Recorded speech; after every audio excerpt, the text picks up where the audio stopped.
जयशंकर ने कनाडा पर जम करके हमला बोला है और खालिस्तानियों के खिलाफ नरमी बरतने का आरोप लगाया है। और साथ जयशंकर ने साफ किया कि ट्रूडो सरकार जो आरोप लगा रही है उसमें कोई दम नहीं है। और अगर आप बिल्कुल ये चाहते हैं कि नहीं अच्छे रिश्ते होने ही चाहिए तो आप खुद भी एक बार रिजाइन कर दीजिए, क्योंकि अब आपसे इंडियंस इरिटेट होना शुरू हो गए हैं, ठीक है ना।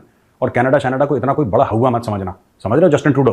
और ये तुमने जितने खालिस्तानी पाल रखे हैं, ये गोरों को देख के वैसे बावले हो जाते हैं ना, यहाँ से गए तो गोरों को देख के बावले हो गए कि ये कनाडा पहुंच गया। कनाडा 2 कौड़ी का कनाडा है। या दोनों कंट्रीज के बीच जो इस वक्त एक डिस्प्यूट चल रहा है उसमें जस्टिन ट्रूडो का ये कहना अजीब सा आपको दिखाई नहीं देता कि वो ये कह रहे हैं कि मैं तो ताल्लुकात बहुत अच्छे बनाना चाहता हूं और हम चाहते हैं कि इसमें मजीद आगे बढ़ें और एक इकोनॉमिक पावर है। बल्कि यहाँ तक है कि जस्टिन ट्रूडो के ऊपर बड़ा प्रेशर था टू रिजाइन, उन्होंने रिजाइन नहीं दिया। It means Canada's case is wasted and gone. अभी तुम्हें लाते हैं लाइन पर, रुक जाओ, ठीक है। पूरे देश को लाइन पे लाएंगे, तुम देखना।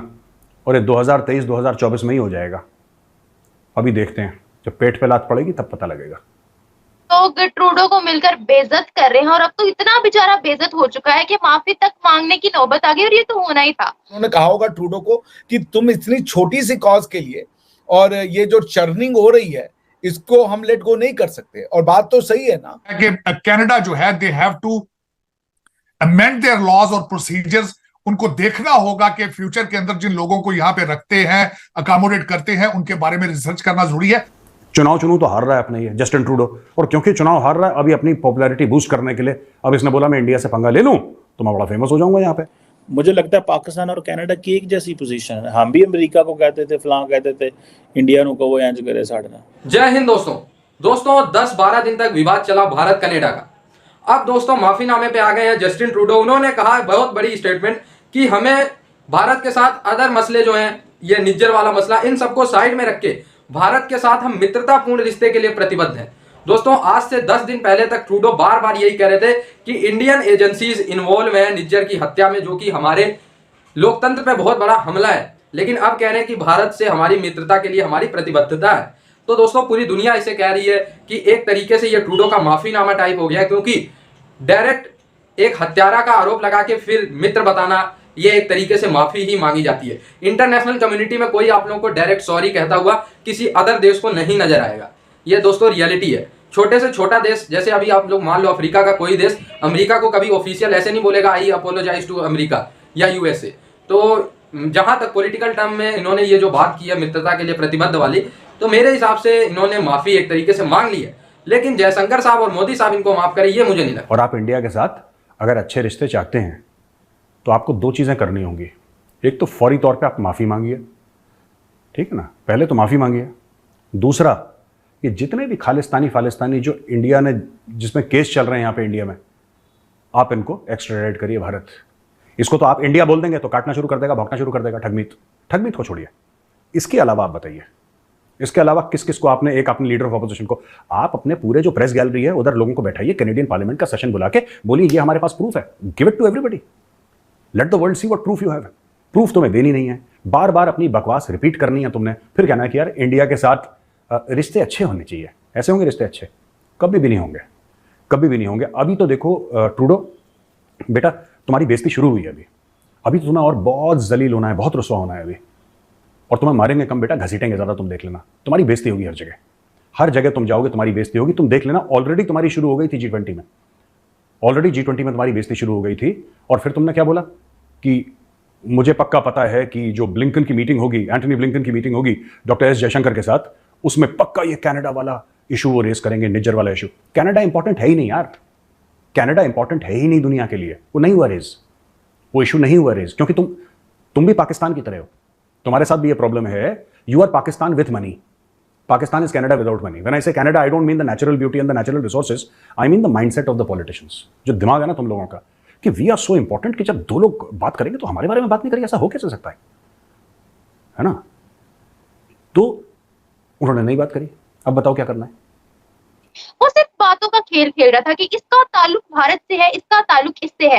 अब ताल्लुक की बुनियाद पर तो हम ये प्रूफ प्रूव करने से रहे कि भारत ने कत्ल किया या प्राइम मिनिस्टर मोदी उस पूरे कत्ल के पीछे शामिल है, तो खैर उस बेचारे के पास प्रूफ तो था नहीं। और इतनी बेइज्जती बर्दाश्त करने के बाद पूरी दुनिया, आपको पता है जापान ने भारत के खिलाफ कुछ भी बोलने से इनकार कर दिया, पेंटागन ने ट्रूडो के मुंह पे तमाचा मारा कि भाई अगर हमें कनाडा और भारत में से किसी को चूज करने का मौका मिले तो हम हमेशा भारत के साथ जाएंगे, और कनाडा को तो डालो भाई ग्रे लिस्ट में, ब्लैक लिस्ट में।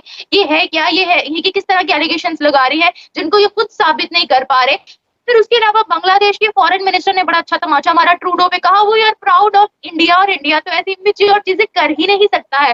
तो जब दुनिया भर से उनको थप्पड़ पड़े हैं, जब दुनिया भर से उनको ये देखने को मिला है कि भाई अब कनाडा की बात की कोई वैल्यू नहीं है, और कनाडा के पास वैसे भी प्रूफ नहीं था, अगर होता तो वो दिखा देते, अपना इस एलिगेशन को साबित कर देते कि हाँ भाई हम लोगों ने जो 5वीं बड़ी कुव्वत के बारे में बात बोली है तो ये रहे प्रूफ, आप लोग देखो हम सच्चे हैं। इतना सच्चा होता तो सबूत मिल जाता, खैर उनके पास कोई प्रूफ नहीं थे और दुनिया भर से लानतें उनको मिल रही थी। तो अब एक कंट्री कितना और बर्दाश्त कर सकती है। ट्रूडो की हुकूमत जाने पर आ गई थी। अभी मैं सिखों की बात नहीं करूंगी, सिख कम्युनिटी की बात नहीं करूंगी जो कनाडा में है, मैं बात करती हूँ ओरिजिनल कैनेडियंस की, जो कैनेडियंस जो सिटीजन है कनाडा के, तो खुद बाहर निकलते हैं, ट्रूडो के लिए प्रोटेस्ट करते हैं और बोलते हैं कि अगर तुम इंडिया पर कोई एलिगेशन लगा रहे हो तो भाई सबूत दो। और जो ट्रूडो बोल रहे थे कि यहाँ से तो हम इंडियंस की छुट्टी करेंगे, तो कैनेडियंस बोलते हैं कि भाई अगर इंडियंस की छुट्टी करोगे तो किसको बुलाओगे, पाकिस्तानियों को बुलाओगे जो यहाँ पर बम धमाके करेंगे। ऐसा कैनेडियन स्टेज पर जो इंडिया की इम्पोर्टेंस है, जो ताकत है, बढ़ती हुई ताकत और अहमियत के पेश नज़र वो ये समझते हैं कि उनको सीरियसली बहुत एग्रेसिवली एंगेज करना चाहिए इंडिया से, और इस पे जो है दोनों मुल्कों के ताल्लुकात बहुत अच्छे होने चाहिए। हमने कहा अच्छा। फिर आगे वो कहते हैं कि इंडिया एक इकोनॉमिक पावर है और इम्पोर्टेंट जियोपॉलिटिकल प्लेयर भी है। आगे चल के वो ये भी कह रहे हैं, और हम जो हैं वो इंडो पैसिफिक स्ट्रेटजी की फिर उन्होंने बात की। फिर उन्होंने कहा कि लास्ट ईयर से हमारी ये कोशिश है कि हम इस बारे में बहुत सीरियस हैं कि building closer ties with India, हम उनके साथ बहुत क्लोज टाइज चाहते हैं। अच्छा, अब ये बात जो है उन्होंने जहाँ ये प्रेस कॉन्फ्रेंस के दौरान कही, तो एक रिपोर्टर ने या एक जर्नलिस्ट ने उनसे ये सवाल किया इंडिया की इकोनॉमिक पावर के मुतालिक और इंडिया की इम्पोर्टेंस के हवाले से, कि इंडिया इस वक्त वर्ल्ड स्टेज पर एक बड़ी इकोनॉमिक पावर है, एक बड़ी सुपर पावर बनने जा रहा है, तो आप इसके मुतालिक क्या कहते हैं।